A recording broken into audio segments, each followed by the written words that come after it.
Hello everybody and welcome back to Self-Love TV. Today is Friday and I'm going to leave a video today talking about signs that you may lack self-love. We have talked a lot about ways to create self-love, ways to show yourself self-love, but I want to talk a little bit about signs that may indicate that you lack self-love. I think that's important in developing self-love. So if you're interested, please keep watching. Hello everybody, and I hope you're having a great start to your weekend. It is Friday. I am here today on this beautiful sunny day here in Memphis, Tennessee, and we're finally beginning to start the meltdown from this snowstorm that we never knew we had coming. But I'm here right now kind of chilling in my home. We're currently going through another little hurdle. We are dealing with some water main breaks, so we're having an issue with our water's off in some areas, having to boil water. So you guys keep me in your thoughts and prayers, and all of us who may be going through this at this time, not only here in Memphis but other areas of the country that is having issues during this storm, this winter storm. Guys, life is a challenge. But today I want to talk a little bit about signs that you may lack self-love. I think it's important that we do that because a lot of times we talk about self-love. We know what to say when it comes to what it means to love ourselves, but saying it and doing it is totally two different things. So I'm going to give you 5 signs today that could indicate, not necessarily, but can indicate that you may lack self-love. And these are 5 signs that you can analyze and think about and, with yourself, with your life, and see what areas that may kind of resonate with you, or areas you may need to work on, or pass along to someone else you feel that may need it. Oftentimes we think that asking ourselves, do I love myself?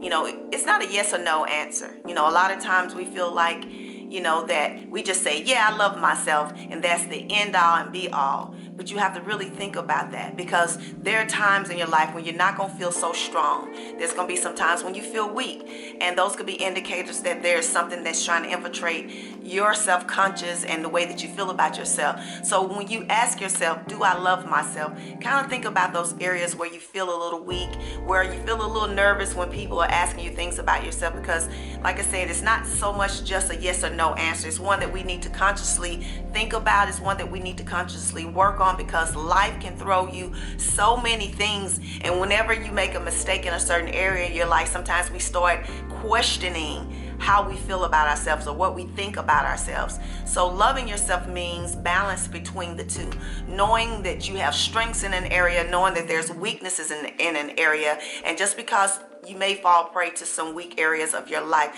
does not mean that loving you is completely kaput. It means that there's certainly things that you still need to work on in your life, and it's going to be a lifelong, everyday challenge to focus on what it means to love yourself and not be overwhelmed by that challenge.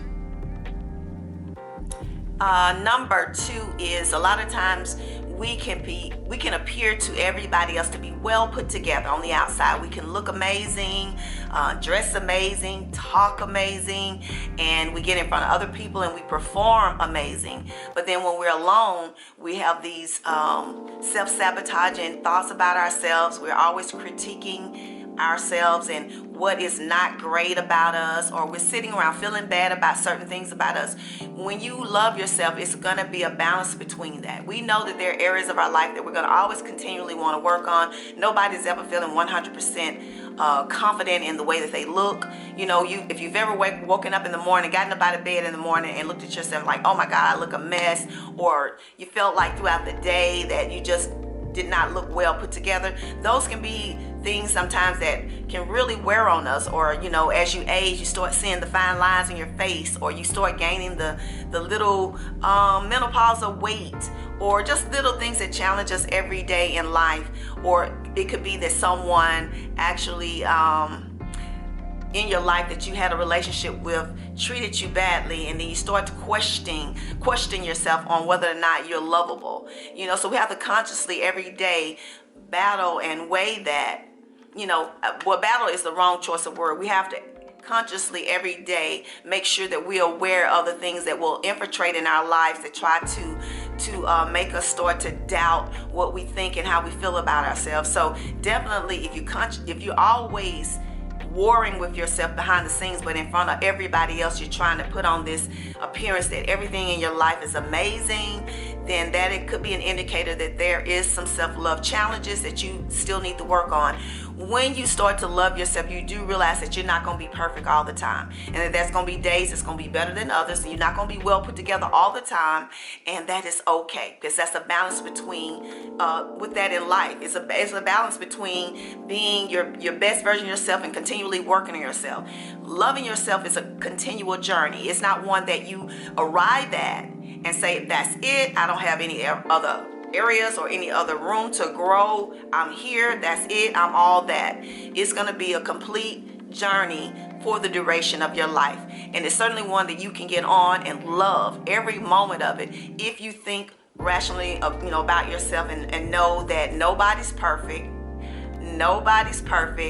I'm gonna say this again, nobody is perfect, and that we're gonna always be challenged with things as we grow, as we age. There's gonna be different things about us that's gonna make us think about certain things about us that we may not always love 100%. So remember that.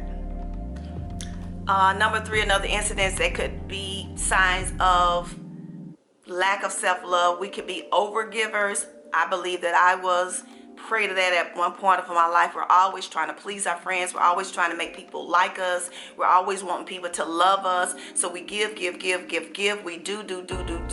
And we're always neglecting ourselves. We're not feeling that people should give us what we give them. We don't feel that we're deserving of that, and we feel like in order to have love, we always got to be given everything and not worrying about whether or not we're receiving it back. That is the key to a lot of relationships where there's a lack of self-love. When you're in a relationship with someone that you're always giving everything you have and never receiving it back, yet you stay in that relationship, that is an indicator that you may have some self-love challenges. Because when you love yourself, you know that you deserve to get what you give, and you're not going to continually put yourself in situations where you are feeling bad all the time, where you're not feeling loved at all, but yet you're giving everything that you have and never receiving it back. So definitely that is a sign. Number 4 is that oftentimes we don't even know where the foundation of our hurt is. We don't know where to begin to heal, because a lot of times our self-love issues come from things that is rooted in the foundation of our lives, where how we grew up, relationships and things that we've had, experiences we've had in our lives. So a lot of times when we're thinking about self-love, we don't even know where to begin, because we don't know where the hurt is coming from. We don't know what is the foundation of why we feel certain ways about ourselves, or don't feel that we're good as other people, or we don't have as much confidence as other people. Getting to the foundation of why you think that way is certainly something that you need to do in processing and learning how to love yourself. And that's definitely a sign if you don't know what the foundation is of why you feel a certain way about yourself, or why you're not appreciating yourself, or feeling that you deserve the things that other people have in life. Number 5, certainly not the least of all, but we have to learn what it means to articulate what self-love means to us. When someone asks you, how do you show yourself self-love? If you don't have an idea what that means, what it means to show yourself love, what do I have to do to show myself love? If you can't come up with an answer on what that means to you, that's certainly an indication that you struggle with self-love, because everyone should know what they need in order to feel love. Everybody should know what it takes to make them embody self-love with themselves. You're going to love yourself before anybody else. That's the first person that you're going to love is you. That's the first person that, let me rephrase that. That's the first person that you should love is yourself, because you will have no idea of how to express, articulate, show, create love with anybody else in your life until you understand how to embody the self-love for yourself. And sometimes that's a journey and a road that will put you in isolation. And it's okay, because being able to look at those things about yourself that you don't like, the ugliest things that you have done to yourself and maybe to other people, because sometimes not loving yourself, you can often reflect that and project that onto other people. The way that you feel about yourself, we can project that to other people. I remember growing up, and I used to wonder why this little girl used to pick with me all the time. And I grew up, and at a very young age, when my parents were together, I loved my life. I had two parents. My father was successful, being a black young lady at that young age in the 70s, and having a very successful father.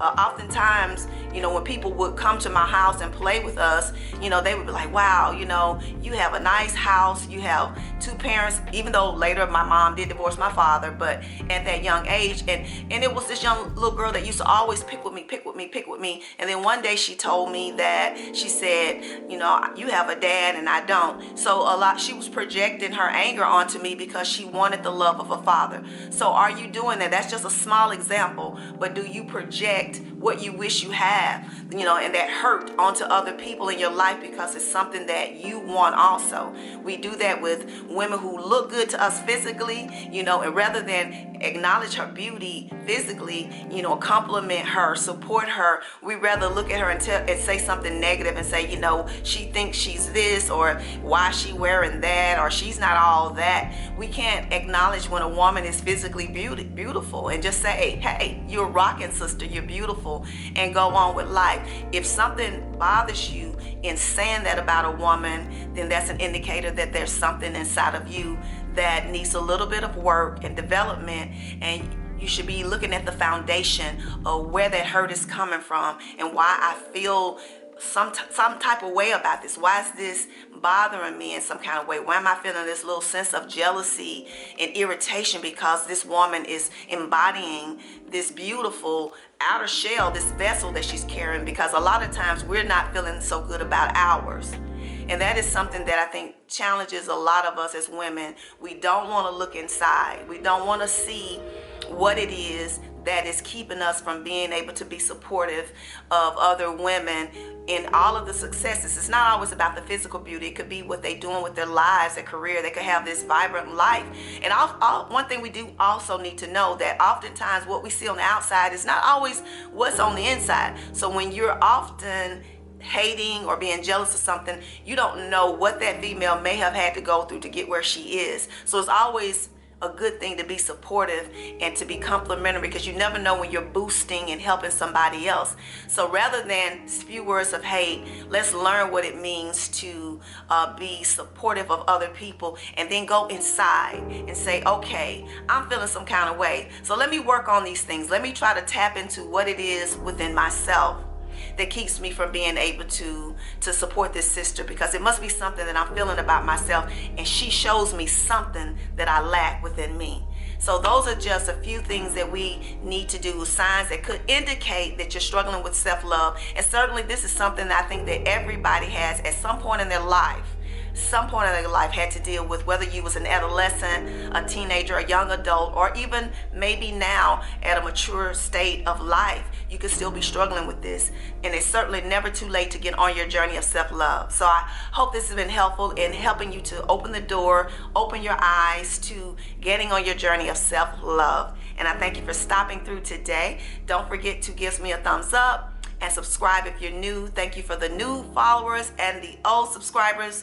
I love to see you coming through. I love the dialogue in the comments. So make sure you drop me a comment, and we will see each other in another video real soon. I wish you guys a very beautiful, safe, warm, and dry weekend, and we'll talk later. All right? Remember, always peace and love.